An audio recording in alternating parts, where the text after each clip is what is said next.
Francesca, on Saturday, April 23rd, you will be performing at Simon's Rock in the Berkshires. Tell me more about this performance and what concert goers can expect. I originally grew up in the Berkshires and have performed at Simon's Rock many times. As a young musician, I'm excited to come back. I'm doing a recital of violin and piano music. And a special feature of this concert is that it will be music all by women composers. So you can expect a wonderful variety of music by Clara Schumann, Amy Beach, and then Jessie Montgomery.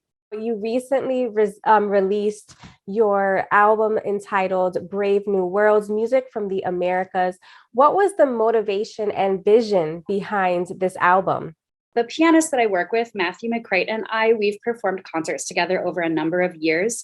And we decided we wanted to make an album, and we were kind of looking for connections amongst the pieces that we typically perform together. We decided that the music from the Americas was this idea that kind of linked it. So music by Aaron Copland and Amy Beach from North America, and then Alberto Ginastera and Hector Villalobos from South America. So that was our connection. Before we talk a little bit more about your music and your album, I want to note that you come from a musical family, and your dad is a pianist and your brother is a cellist with the Phoenix Symphony. So how did your upbringing influence your path as a musician? And was it a career that you always knew you would follow?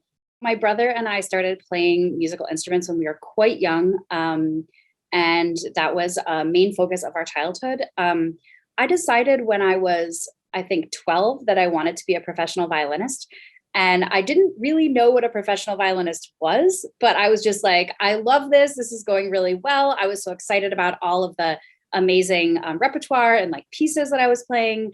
And then I also had a lot of friends who were doing music, and I was just so excited about that. And I was like, I'm going to do this. And then also growing up playing with my dad and my brother, we had a piano trio. We had the Anderegg piano trio for a few years. And so that was really fun. We really enjoyed doing that.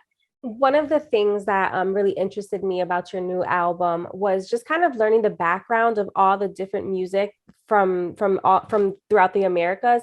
It's not something I really realized, that this contemporary and classical music exists in so many different countries. What has been your favorite aspect of doing this album? Some of it was learning a little bit more about the history of this period of time during the early 20th century, when there was a lot of funding and interest in sending artists from Latin America to North America and vice versa. So that was considered to be like a kind of a cultural diplomacy or like relationship building between the nations. So I thought that was really interesting historically.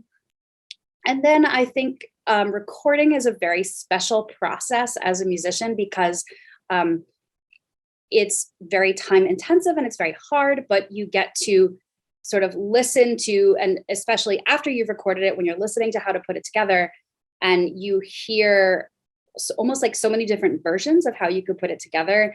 But I think there's a lot of creativity in what exactly do I want the audience to hear? Because when you're in a live concert hall, of course, there's that wonderful spontaneity, but there's so much that influences what the audience hears that you don't have control over.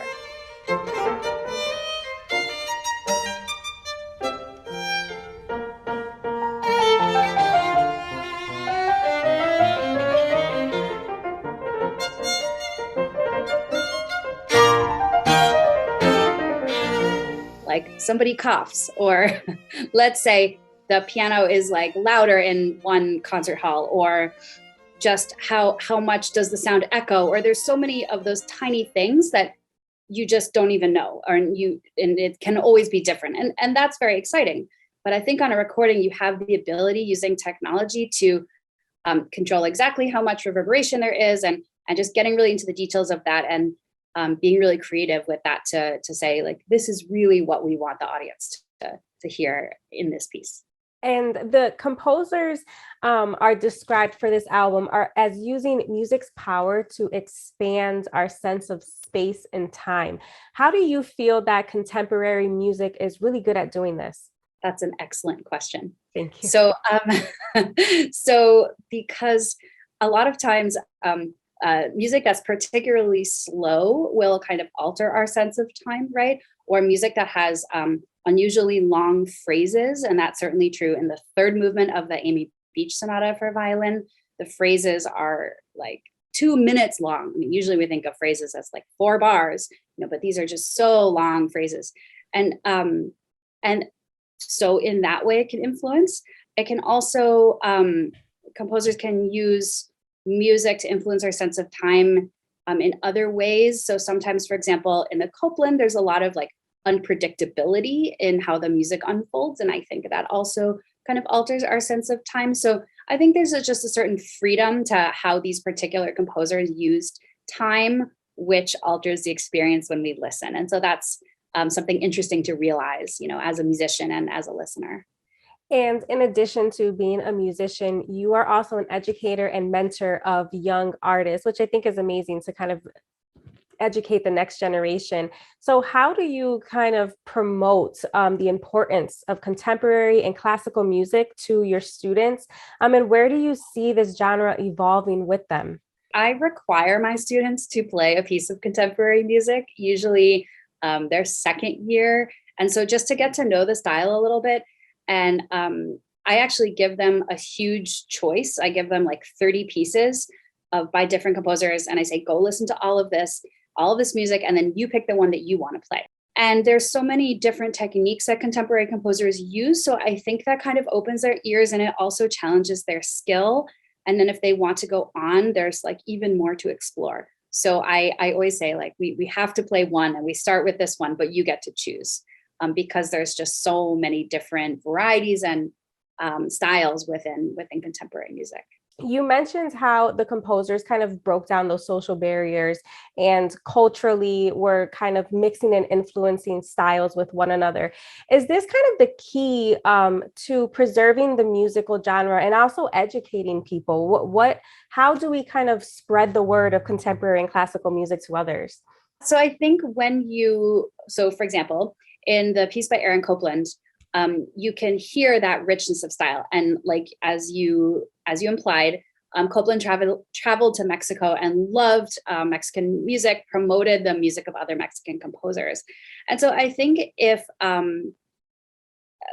performers start to sort of research the history, and then they realize like how much stylistic influence and how many connections there are within this contemporary music, but if they also realize how much is familiar, not unfamiliar, right?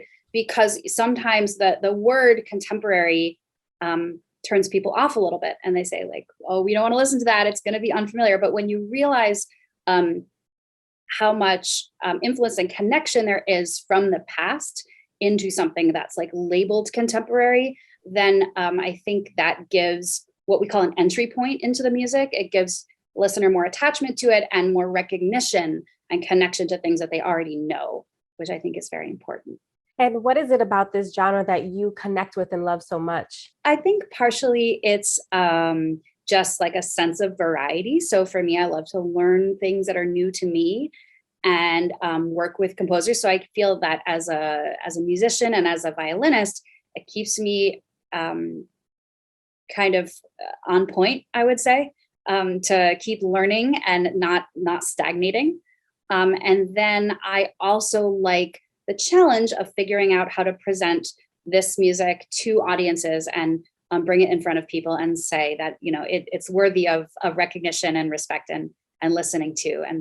And also the idea of having something a little bit unique to offer as a musician, because there's so many musicians out there. The market is very saturated, but being able to provide sort of my own, perspective of like curating these particular pieces for these reasons. So you grew up in the Berkshires, which is what brings you back to this area for performances. What is it about this area that you love and you just really can't stay away from? I love the little towns. I love to go to Lenox. I love to go to Great Barrington, Stockbridge. And I love the mountains also, because now I live in the Midwest. It's very flat. And so I miss that forests and hills around me. So those are just some of the things that I like.